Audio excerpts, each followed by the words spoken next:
নমস্কার বন্ধুরা, bonsai and nature চ্যানেলে আপনাদেরকে স্বাগত জানাই। তো আজকে আরেকটি ভিডিও নিয়ে উপস্থিত আপনাদের মাঝে বনসাই অ্যান্ড নেচার চ্যানেল। আর এখন আমি যে গাছটির উপর কাজ করব সেটা হচ্ছে একটা আমার root over rock Pakur bonsai. আর এখন বন্ধুরা আমি কাজ শুরু করেছি। এখন বলতে ফেব্রুয়ারি মাস পড়ে গেছে, এই সময় গাছের গ্রোথ দেখা যায়। গাছ যে সময় অ্যাক্টিভ হয়, গাছে নতুন নতুন শুটস বা ডালপালা বের হয়। তো এই সময় গাছের উপর কাজ করা যায়। আর বিগত কয়েকদিন আমি সেরকম আপনাদের সামনে ভিডিও তুলে ধরিনি।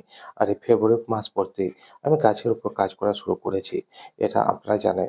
এর আগে একটি ভিডিওতে আমি আপনাদের সামনে বলেছি যে ফেব্রুয়ারি মাসের মধ্যে আমি গাছের উপর কাজ শুরু করব এবং বর্ষার আগে পর্যন্ত, এবং ভারী বর্ষায় সেরকম কোনো কাজ করব না। তো যাই হোক বন্ধুরা, এক বন্ধু আমাকে কমেন্ট করেছে যে গাছের উপর কোন সময় কাজ করা যায়। তো সেই বন্ধুর উদ্দেশ্যে আমি দু একটা কথা বলছি যে গাছ যখন আপনার দেখবেন যে অ্যাক্টিভ আছে বা গাছ যখন গ্রো করছে বা গাছের বৃদ্ধি হচ্ছে, তখনই গাছের উপর কাজ করবেন। গাছ কোন সময় বৃদ্ধি হয় বা গ্রো করে বন্ধুরা, এই সময় গ্রীষ্মকালের সময়। এখন বন্ধুরা সেভাবে গ্রীষ্মকাল পড়েনি বা গরম পড়েনি, তবু এই সময় থেকে গাছ অ্যাক্টিভ দেখা যায়। গাছে নতুন শুটস বা নতুন ডালপালা বের হয়। পুরাতন যেসব লিফ আছে বা পাতা আছে সেগুলো ঝরে পড়ে যায়। তো এই সময় গাছের উপর কাজ করাটা সঠিক সময়। এই সময় যদি কাজ করেন তো গাছ আপনার ভালোভাবে ডেভেলপ করবে। নতুন সোর্স বা নতুন ডালপালা বেরোবে। আমি দেখতে পাচ্ছেন যে এই গাছটার উপর কাজ করছি। কিছু কিছু ব্রাঞ্চ আছে যেগুলোকে প্রুন বা পিঞ্চ করে নিচ্ছি, যাতে করে নতুন সোর্স বা নতুন ডালপালা বেরোতে সাহায্য হয় বা ভালোভাবে ডেভেলপ করে। আর গাছটিকে আজকে আমি রিপোর্টিং বা প্রতিস্থাপন করছি এই কারণেই, এই গাছের মধ্যে নতুন করে খাবার দেবো, যার ফলে গাছটি নতুন খাবার পাবে এবং হেলদিভাবে আরও ভালোভাবে ডেভেলপ করবে। তো এই সময়টাই হচ্ছে বন্ধুরা ভালো সময়। এই সময় আপনি গাছের উপর যত খুশি কাজ করতে পারেন, যেরকম হার্ড বোনিংয়ের কাজ বা রিপোর্টিংয়ের কাজ বা গাছকে ওয়ারিং করার কাজ বা গাছের ব্রাঞ্চ প্রুনিং করার কাজ, এসব কাজগুলো আপনারা এই সময় সেরে নিতে পারেন। এটাই হচ্ছে উত্তম সময় বন্ধুরা গাছের উপর কাজ করার। তো বন্ধুরা, আমার এই কাজগুলো আপনাদের কেমন লাগছে তা অবশ্যই আমাকে জানাবেন। যদি ভালো লেগে থাকে অবশ্যই ভিডিওটিকে লাইক করে চ্যানেলটিকে সাবস্ক্রাইব করে পাশে থাকবেন।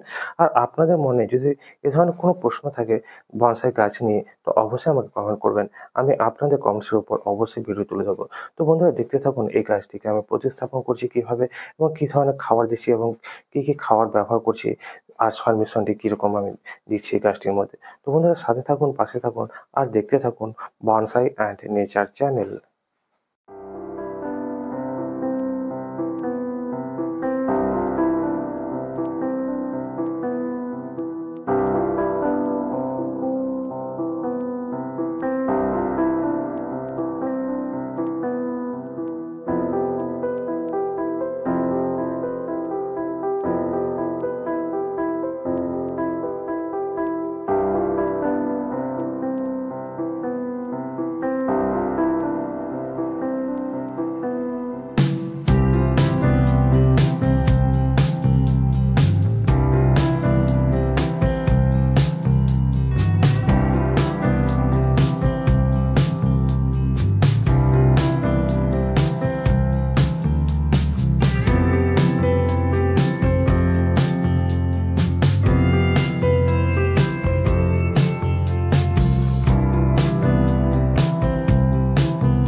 তো বন্ধুরা, আমার এই ভিডিওগুলো আপনাদের কেমন লাগছে তা অবশ্যই আমাকে কমেন্ট বক্সে লিখে জানাবেন। আপনাদের মতামত দিবেন। আর কোনো রকম জিজ্ঞাসা যদি থাকে অবশ্যই আমাকে কমেন্ট বক্সে লিখে জানাবেন। আমি আপনাদের কমেন্টসের রিপ্লাই অবশ্যই দেব। আর আগামীতে আমি আপনাদের জন্য এমন একটি ভিডিও আনতে চলেছি, যে ভিডিওটি দেখলে বা যে ভিডিওটি ফলো করলে আপনারা একটা বনসাই খুব সহজেই তৈরি করতে পারবেন। যারা নতুনভাবে বনসাইটার কাজ শুরু করতে চান, তারাও খুব সহজেই একটা বনসাই তৈরি করতে পারবেন। তো বন্ধুরা, সেই সব ভিডিওগুলোকে পাওয়ার জন্য অবশ্যই চ্যানেলটির পাশে থাকুন, সাথে থাকুন।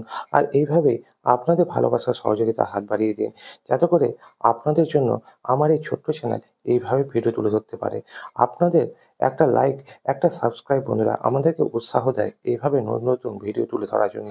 তো বন্ধুরা, যাই হোক, আজকে এ পর্যন্তই। দেখা হবে আবার নতুন কোনো কাজের উপর কাজ নিয়ে, বা আপনাদের কোনো কমেন্টসের উপর ভিডিও নিয়ে। তো সেসব ভিডিওগুলোকে পাওয়ার জন্য অবশ্যই চ্যানেলটির পাশে থাকুন, সাথে থাকুন। আর এইভাবেই আপনাদের ভালোবাসার সহযোগিতার হাত বাড়িয়ে দিন। আর অবশ্যই আপনাদের মতামত আমাকে কমেন্ট বক্সে লিখে জানান। আর যদি ভিডিওটি ভালো লেগে থাকে অবশ্যই ভিডিওটিকে লাইক করুন, চ্যানেলটিকে সাবস্ক্রাইব করুন।